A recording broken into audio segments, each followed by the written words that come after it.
So yeah, hello everyone, and welcome to this evening webinar for everyone who's interested in going to the United States for studying mainly. So I will be giving an introduction today on how Education USA or Fulbright can help you with any study plans you would have for going to the US. So I work as a program officer at the Fulbright Commission in Brussels, and my main responsibility is to manage the foreign student and visiting scholar programs of the Fulbright program for Belgian citizens. So that's my main role, although I'm also an advisor giving general advice about US studies. Oopsie. So before getting into what Education USA and Fulbright is all about, I'd like to just explain a little bit what exactly our commission in Belgium is doing. So our office is based in the heart of Brussels at KBR, or the Royal Library of Belgium. And you can see a picture on the slide. I'm sure some of you are familiar with this building.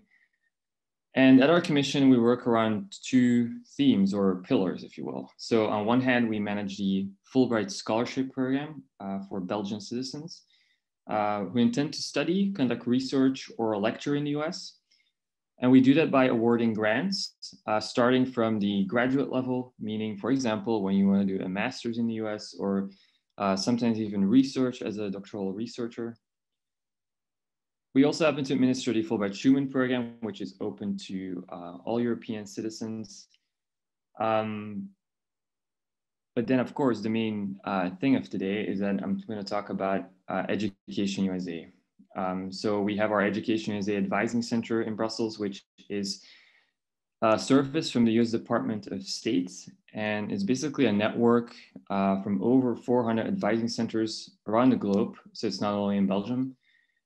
And Education USA has a very simple mission. So we want to promote higher education in the US by offering advice, but also accurate information about opportunities to study in the US, especially on the higher education level. And we do that by advising students. So for example, Belgians who have questions about studying in general. And you can either, for example, book a virtual appointment if you want like personal advice, but we also answer questions by email, and there's a lot of information on our websites as well. Oops. All right, so when we provide advice on higher education in the United States, we try to make it as easy as possible for students by providing an overview of all the steps that are usually required. Obviously, about where and what you want to study. At the same time, you also have to take the financial side into account, since the cost of higher education in the US is usually more expensive than in Europe. After you have a better understanding of which university you would like to go to and what program you want to enroll in, you will of course need to start the admissions process at each university you are going to apply at. Once you have been accepted into a university, you will usually start the process of arranging your student visa in collaboration with the university and plan for your departure to the US, usually near the end of summer. In this webinar, we're going to focus mainly on research, funding, and the application process. First and foremost, it's important to determine for yourself exactly why you would want to study in the US. And that's why we always like to take a step back and talk about the most popular reasons why people choose or why it would be a good idea for you to actually go to the US. But of course, we understand that everyone sort of has their own personal reasons. So everyone knows that the United States is a very large country. And so it makes sense that there are, well, a great number of educational institutions. For example, today there are more than 4,700 accredited universities across the United States. In other words, there's plenty of choice for everyone. And by comparison, in Belgium, we have about 14 universities, I think, if I'm not mistaken, and I think about 50 hogescholen. Of course, this is not really a fair comparison. due to the obvious differences in geographic size and population of Belgium. But still, it's still an impressive number. This means that you will basically have a great choice of different institutions and that are also offering different programs. So that's the diversity of options. But something quite unique about the American education system is the room for flexibility. For example, in Belgium, you often see that if you know early on which professional career you want to pursue, you will choose a fairly straightforward study path. So for example, whether you have the ambition to become a teacher, a lawyer, engineer, you will probably follow a pretty standard track in that specific direction at each level, so bachelor's and master's. On the other hand, in the US, it's actually quite common for students to first choose a more broad education, and then they will specialize at the master's level. Of course, apart from studying, there is a lot of opportunities outside the classroom as well. So the US has a lot more to offer than only education. First of all, you will discover an enormous intercultural diversity because you will be able to travel around all the 50 states. You will also have the opportunity to practice your English on a daily basis. And even if you already have good proficiency, you will still discover many different expressions and words that you haven't heard of before. And lastly, if you're already thinking about an international career, any sort of experience, and in this case in the US, definitely offers you a certain advantage on your CV later. And this is for the reason that you might understand that companies are not only looking for a competent employee, but in particular, those who can demonstrate that they do not shy away from a challenge and can put themselves outside of their comfort zone. And this is why an experience abroad has a great added value on your CV and on for your later career. On average, each year, there are more than 1,000 Belgians who are studying in the US. So you will definitely be part or become part of a rather unique group, I would say. So I mentioned earlier on how the American and the Belgian education systems are not exactly the same, although there are no drastic differences, as you will see. It's still a little good to consider the structure and the terminology that is used for both systems. So when we talk about the undergraduate level, this refers to all programs with usually a bachelor's degree or an associate's degree as a result. You may have heard or noticed that the terms college and university are often used interchangeably when referring to higher education. But in most cases, college refers to institutions where you get a bachelor's, while when you talk about university, it's usually an institution that offers only graduate programs, although there are certain colleges in the US that, that refer to themselves as a college that also offer master's programs. So that's a little bit confusing.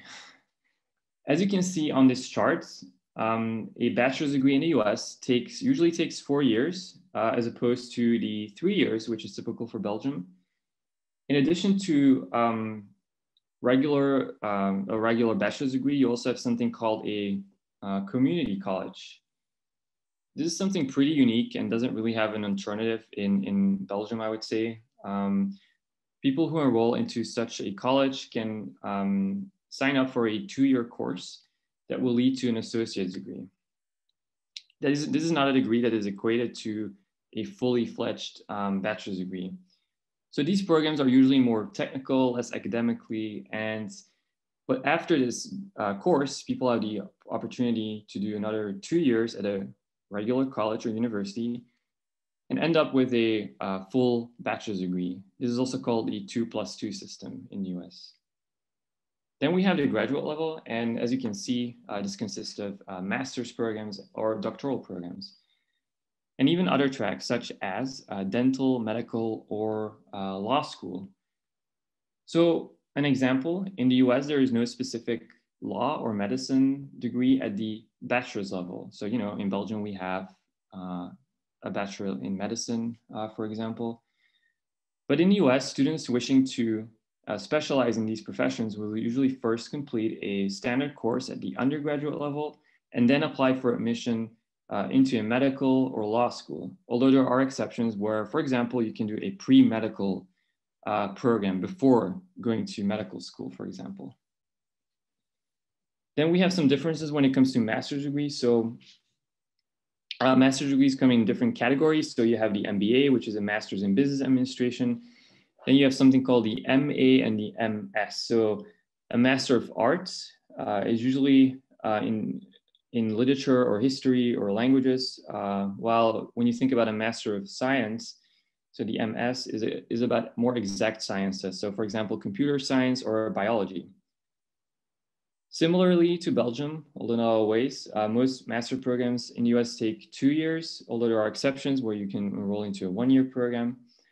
And then a PhD is a little bit unique in a way that it sort of depends on yourself how long your PhD would take. And this is maybe on average 5 years, but sometimes even later or a little bit earlier.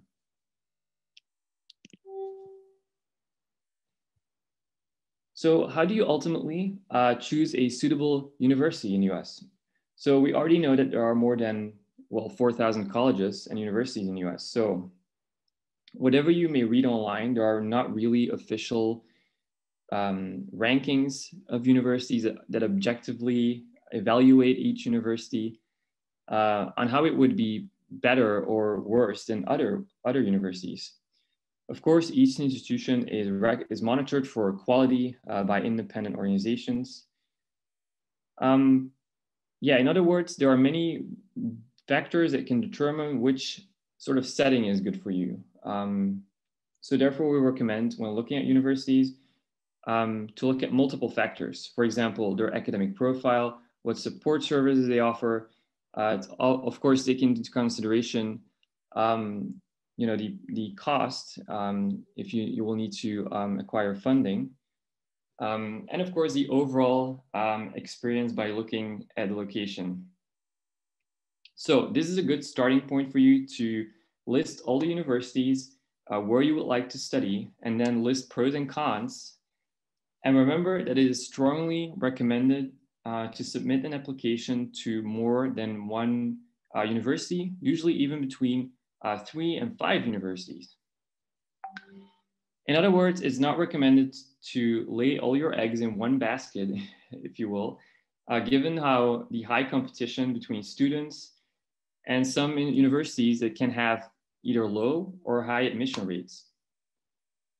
You can either search for universities directly, by Googling, or you can use certain search engines in which you can find a list of those normally on educationusa.be. So I mentioned this earlier. When choosing a university, it is necessary to consider what we call the academic profile, also referred to as the type of students that a university admits to their institution. Make sure that you only look at universities that are officially recognized and issue accredited degrees. It refers to accreditation, as you can see on the slide. You can usually verify this online or on the university website. It is then important to discover which study programs a university offers and which major and minor subjects you can choose per program. It is also recommended to take into account the admission rate of the school, or in other words, what is the average success rate to obtain admission. Most universities have certain statistics on their website, or nowadays you can actually easily find this information via Google by just entering their name. Each institution also has different admission requirements that you can usually view per study program, such as what kind of diploma is required, or often certain minimum test scores. Especially something that if you would be a bachelor student and that you would consider is how large a university is, and specifically how large the classes are. So Belgian universities often have large groups of students, sometimes even more than 200 people per class. Some universities have something similar going on, but it's actually more common to have more, well, smaller classes. And classes are usually also more interactive, where there's a lot more interaction when it comes to between the students and the professor. So you have to decide for yourself what you prefer. You can also determine via a university's website what their main target group sort of is. And so, for example, whether they are more research-oriented, offering more research-oriented education, or more practical. If you already obtained a bachelor's degree and so you're wishing to go for a master's in the US, you may have other priorities, such as what services they offer or guidance, particularly library access and any career guidance that they can offer. Another important factor to consider is the overall experience a university can provide. Although there are exceptions in Belgium, campus life tends to be more prominent in the US. Usually students stay on campus and their lives revolve around campus for several years. Remember that distances in the US are often much larger, especially in rural areas. So students do not travel home every weekend. You can, of course, choose to study in a rural or more urban area. And there are also very large institutions and more smaller institutions. For example, you can have public universities with more than 50,000 students per year, but then also private universities with only up to 10,000 students a year, or even smaller. As mentioned before, try to take into account several factors. So, for example, location, environment, demographics, and size of the university. Usually, they also each have a different sort of campus culture, and you would be able to choose to live on or off campus.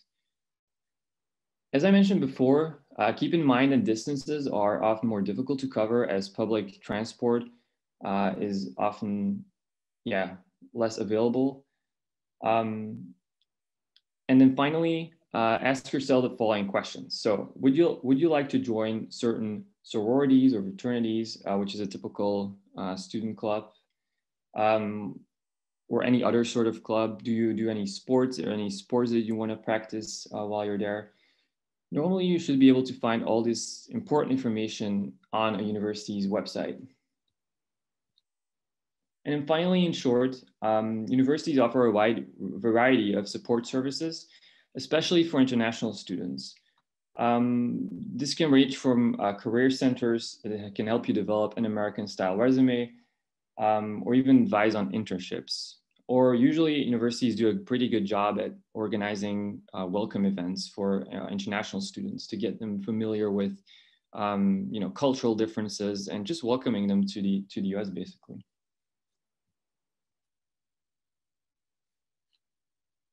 So when you're ready to apply to a list of universities, you need to make yourself familiar with the admission process or the actual application process, which is quite unique for American universities. And this is something that a lot of Belgians are not familiar with.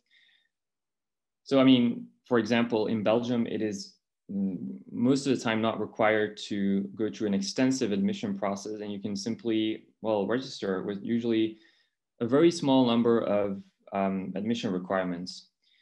There are, of course, exceptions. For example, if you would want to study medicine or dental studies, in that case, you would actually have to go through an exam. But still, it's not going to be a thorough admission process like in the US. So it works a little bit differently. And this is mainly because there are just a lot of competition between students, Americans and international students. And the university itself wants to sort of guarantee that a student will be able to succeed in a certain program, which honestly works in their own favor as well.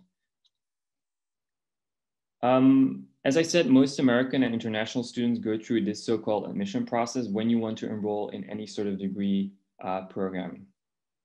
Something very important to remember is that this process often takes a lot of preparation and time, so you need to plan carefully. To give you an idea, most universities are currently accepting applications, often from a period from September till November or December for the following academic year. So in other words, preparation often starts at least 1 year in advance, sometimes even earlier. There are certain exceptions though. Some universities receive applications year-round, but this is less common. And on this slide, you can see a list of frequent items that must be submitted when you are applying for admission. There's always going to be a formal application form. Nowadays, it is usually online, of course. In addition, you must also prepare the following documents in English: a transcript with all the results of your last diploma. So this can be from secondary education if you're enrolling into a bachelor's degree, or your latest bachelor's degree if you want to enroll into a master's. Something called standardized tests are often required. So the scores, the results of these tests, although there is a trend towards fewer universities not requiring them, although it's still very common for a lot of programs.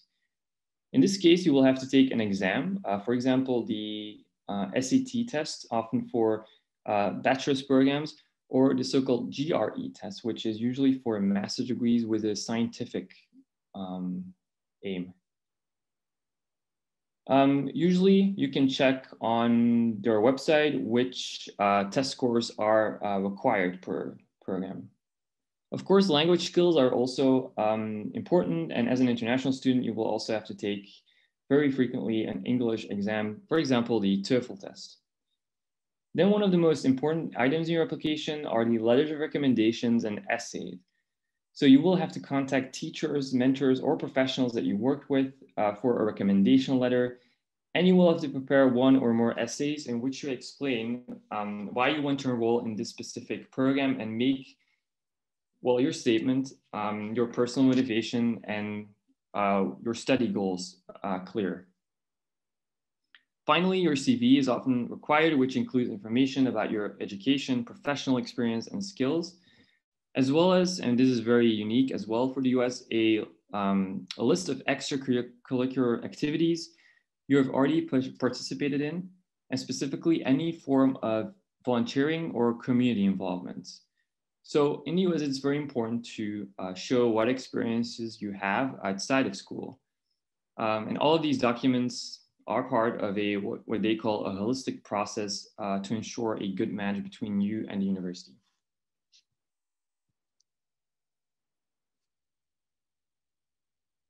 So as indicated in the beginning, the cost of higher education in the US is significantly higher for several reasons, unrelated to the quality of the program.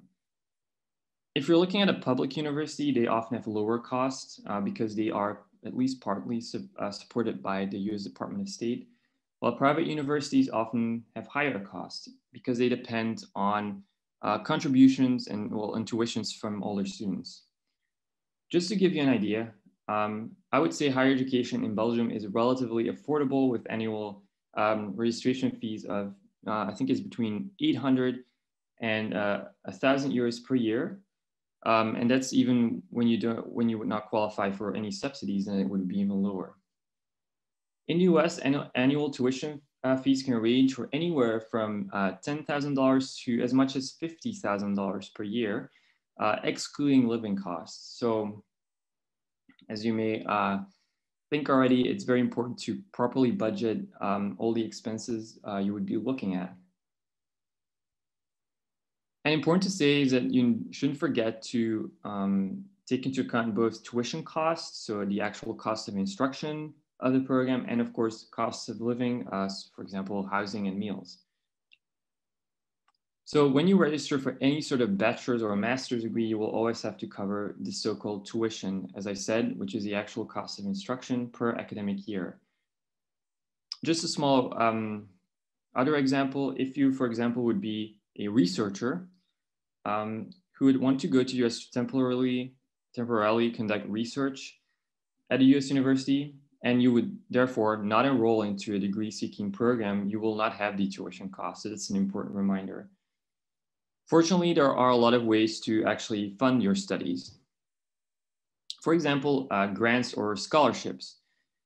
A distinction is made between merit-based and need-based grants. So merit or performance-based scholarships are often awarded by a university or an external organization such as Fulbright.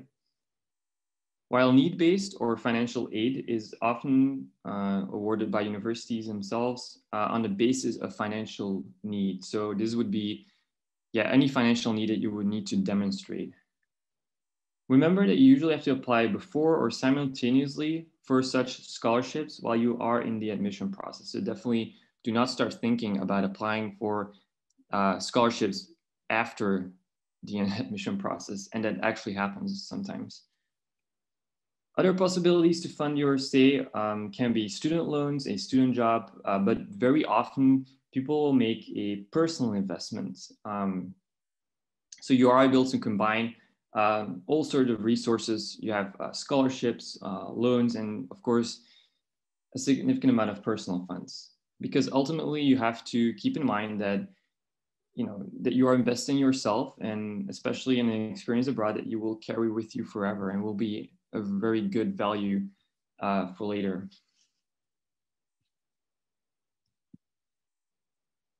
Oh. And so the Fulbright program is an example of an external organization that awards scholarships every year for starting from the graduate level or postgraduate level. And that's what I will talk a little bit more now. So first, I wanted to give a little brief how Fulbright exactly came into existence. So on the slide, you can see a picture of Senator J. William Fulbright. And he was a senator from Arkansas who actually created the program 70 years ago. What he did is he introduced a bill in the US Congress that called for the use of funds from sales of war property that after the Second World War to fund this or create this new program that aimed to promote the exchange of students and scholars in the fields of education, culture, and science. This bill was actually signed into law by the president at the time, Harry Truman.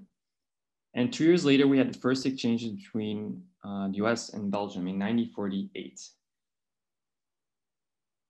The mission of the Fulbright program is still the same today. So it's a bilateral program between the US and other countries intended to increase mutual understanding between Americans and people of other countries by promoting educational exchange. And today, Fulbright is still one of the most recognized and prestigious exchange programs in the world, supported by the US Department of State and partner nations from different countries. So what we do is we actively seek individuals of achievement who represent the full diversity of their society, and we select nominees for the Fulbright program through merit-based competitions. Since the program started, we had more than 370,000 Fulbrighters who have participated globally. So coming and going from more than 160 countries. So the Fulbright network consists of a group of students, scholars, and professionals. So it's a very dynamic network.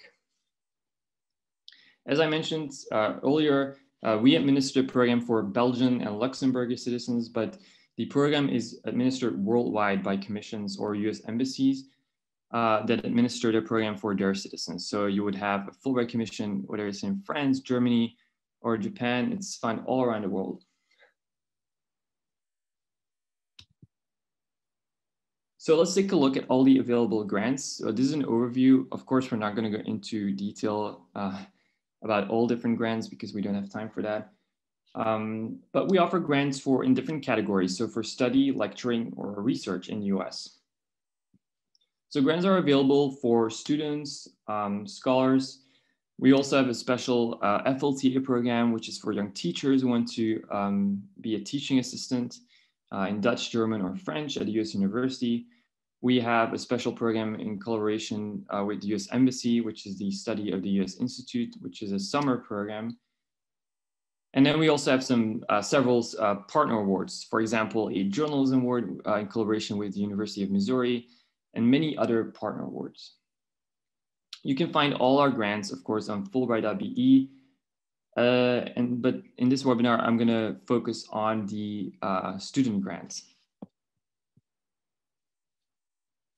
So if you are a student, you could apply for the graduate studies or doctoral research grants. So this grant is aimed at students who want to pursue graduate studies or research in the US at an accredited US university.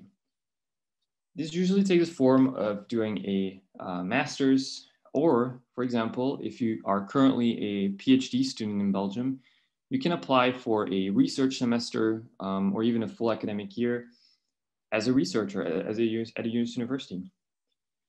It can even also be to start a PhD less frequently, or if you want to do research before starting a PhD in Belgium. Grants are awarded for a minimum of 4 months and a maximum of 9 months. So there is a little bit of flexibility. So for example, if you are a researcher, you only want to stay in the US for 6 months, then you can actually apply for a grant for 6 months. Or if you're a master's student and you want to go for a 1-year master's, you will be able to get a max 9 months of funding. If you get selected for a Fulbright grant, you can get a stipend up to $2,000 per month, including other benefits. So the good thing about being a Fulbrighter is that it offers a lot more than just financial support. So in addition to funding, Fulbrighters also benefit from things such as J1 visa support, so you wouldn't have to worry about your visa. We also offer pre-departure orientations to prepare people to go to the US. We offer a travel stipend as well. And most importantly, when people are selected for this award, they become part of a very global network. And of course, they will get a very prestigious title. And when you are in the US, you will be supported by our partner, which is IIE, which is this Institute of International Education. And they have advisors all around the US who support Fulbrighters on a daily basis if they have any questions or issues. So that's something that is very beneficial if you need additional support while you're actually in the US. Next to that, you can also be invited to several other events such as gateway orientations, which is to talk about cultural differences, or certain seminars that you can participate in. So there's definitely a lot of more activities when you're actually arrived in the US. Okay, I think that, oh yeah, so grantees who get selected for this particular grant go to the US as part of the Fulbright Foreign Student Program. So that's the official sort of title of the program. So what about eligibility requirements? So in order to be eligible for the Fulbright program, there are a few minimum requirements. So for example, as I told before, we manage the program for Belgians and Luxembourgers, so you need to have this citizenship. Additionally, you must have a minimum of a bachelor's degree, and you need to demonstrate proficiency in English. Although we do not ask any test scores, we evaluate people's proficiency by their application, basically, and if you get selected for an interview. In a separate but simultaneous process, applicants who apply for this grant should seek admission to a university. So the Fulbright Commission is not responsible for arranging the affiliation. So this is something that is completely up to you. The good thing about this is that you are free to choose any university that you like when you're applying for this grant.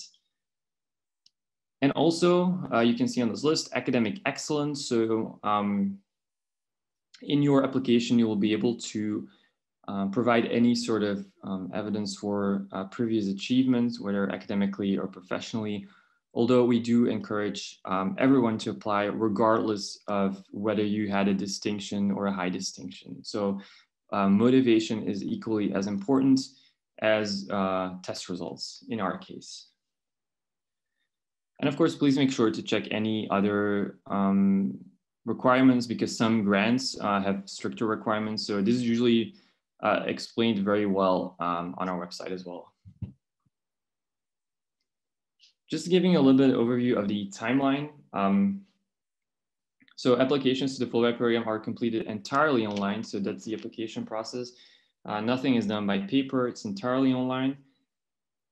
The application process starts September 15 in our case, with December 1st as a deadline to submit an application.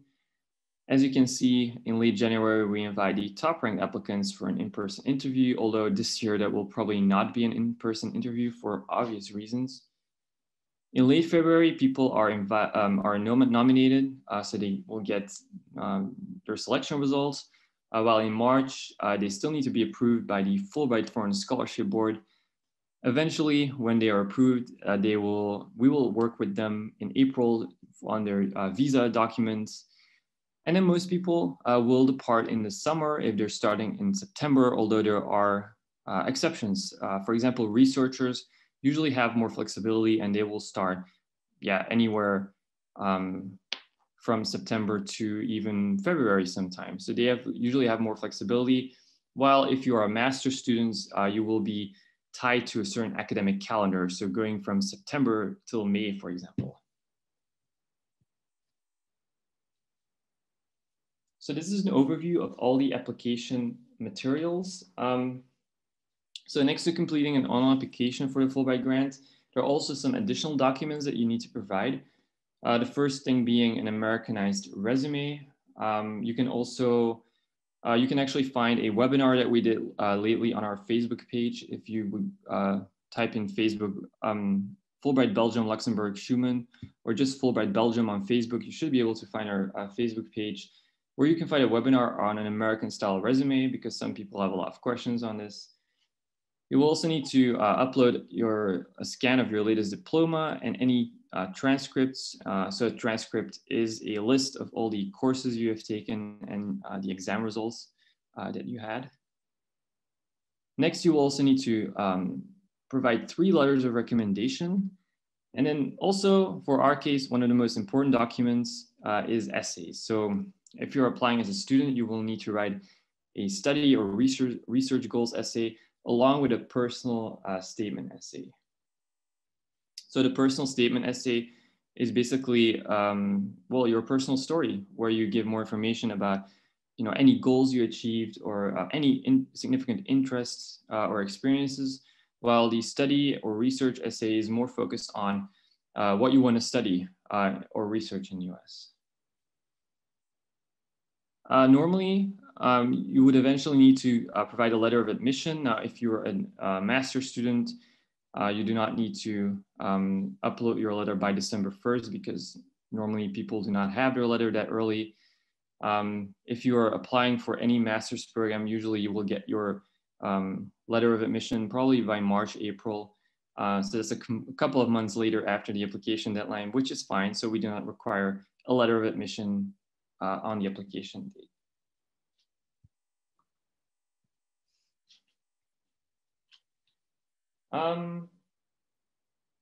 Okay, something that I wanted to mention to conclude. We have another event coming up that is organized by Education USA in collaboration with the Netherlands and Luxembourg. So normally every year we organize the so-called Brussels College Night Fair, which is a fair where students can talk in person, of course, to representatives from a large number of US universities. So normally representatives of American universities travel to Belgium to participate in this fair.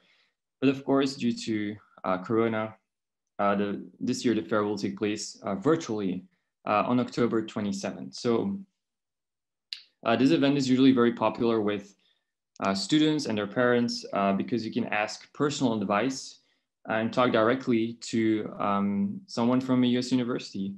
And you can ask them any questions, and they're usually very happy to talk about their programs and their university. So if you're interested in this, you can still register online for free by either going to educationusa.be and going to the event section, or you can even scan the QR code that is on the screen right now.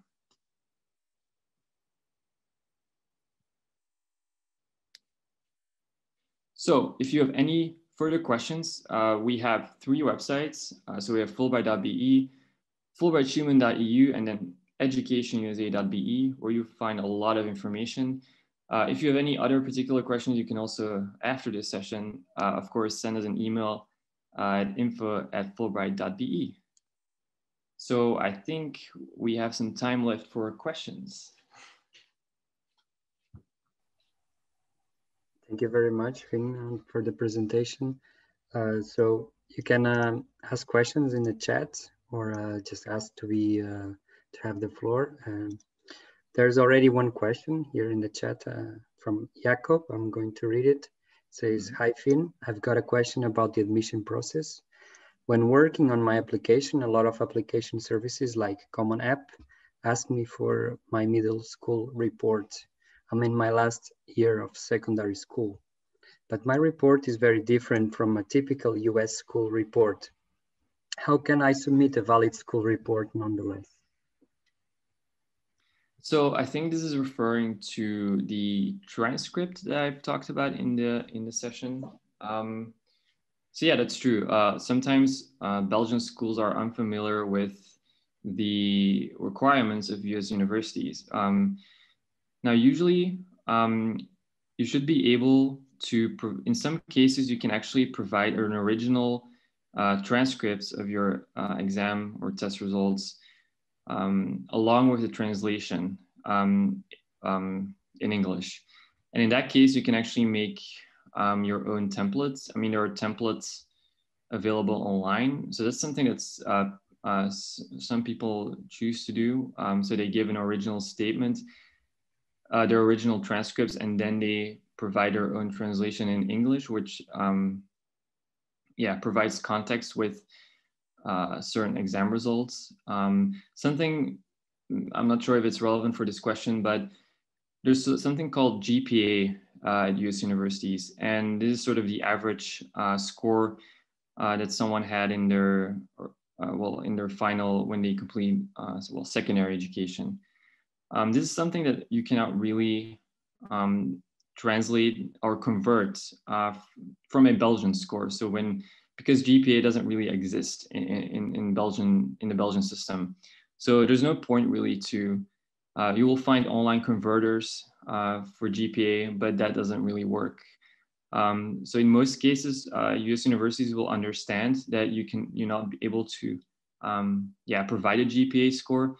I think the important thing is just to give your original scores and explain, even giving them external resources, how the grading system works. So sometimes universities are able, whether it's a university or a secondary school, to give some explanation how their grading works. I think that's the most important thing. As long as you, can sort of show what the grading system is and what the differences are, then they can usually accept, your scores. So.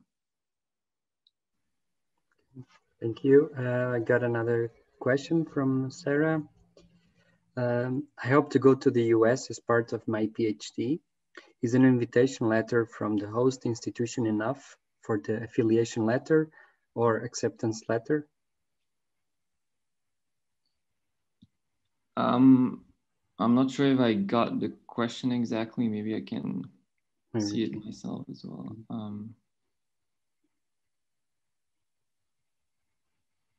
Oh, I see. Okay. Yes.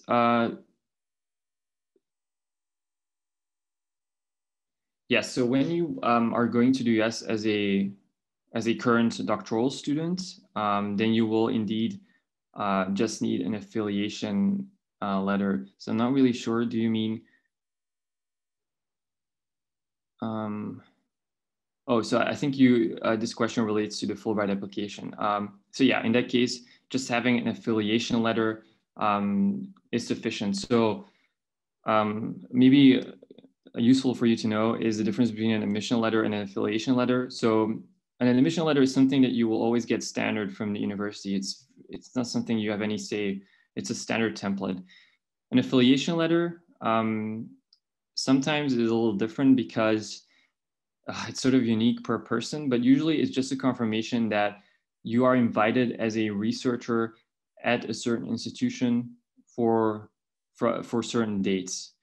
So the most important thing is that it confirms that you are invited to their university, and it can be written by professor, department head, anyone who is authorized to invite incoming researchers. And usually it also includes information about what you're going to study, so your research subjects, any sort of benefits you would get. Often this is office space or access to databases or a library. Yeah, so this is common information that is included on an affiliation letter. So when you're applying for a Fulbright grant, you would indeed need to have your affiliation letter. Okay, thank you. There's another question. Hi, I'm applying for a master's level research fellowship, and I was wondering how detailed the research plan about the project that I want to undertake has to be.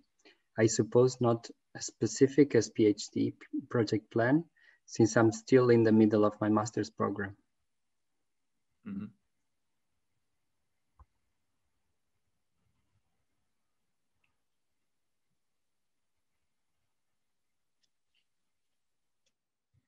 Well, again, I'm not really sure whether this question relates to the Fulbright application, but yeah, because when you're mentioning the research plan, I'm just not sure whether they're talking about, you know, when they're applying to the university or to Fulbright. Oh, okay.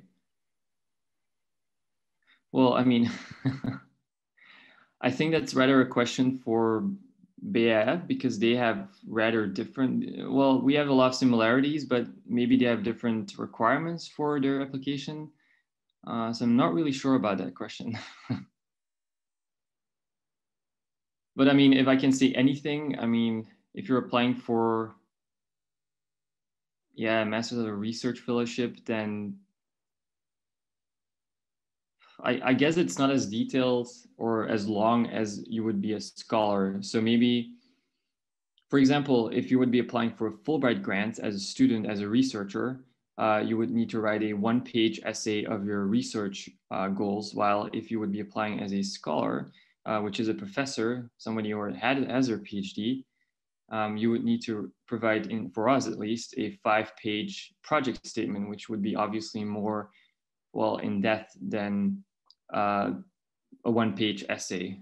So yeah, I think that would be rather a question for BIF, just to be sure.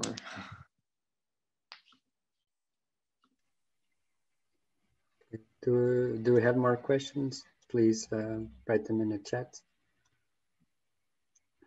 Oh, there's one question again from Sarah. Can you combine a Fulbright scholarship with other grants?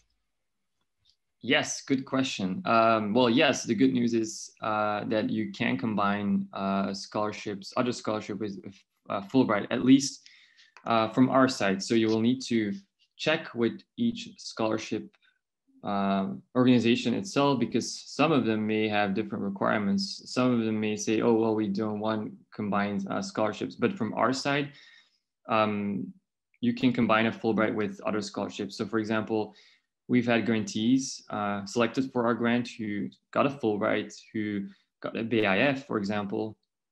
And we also got a scholarship from their university. So that would be combining 3 different scholarships. So yes, from our side, you can definitely combine scholarships. Okay, thank you very much and enjoy your evening. Okay, you're welcome. Bye, everyone.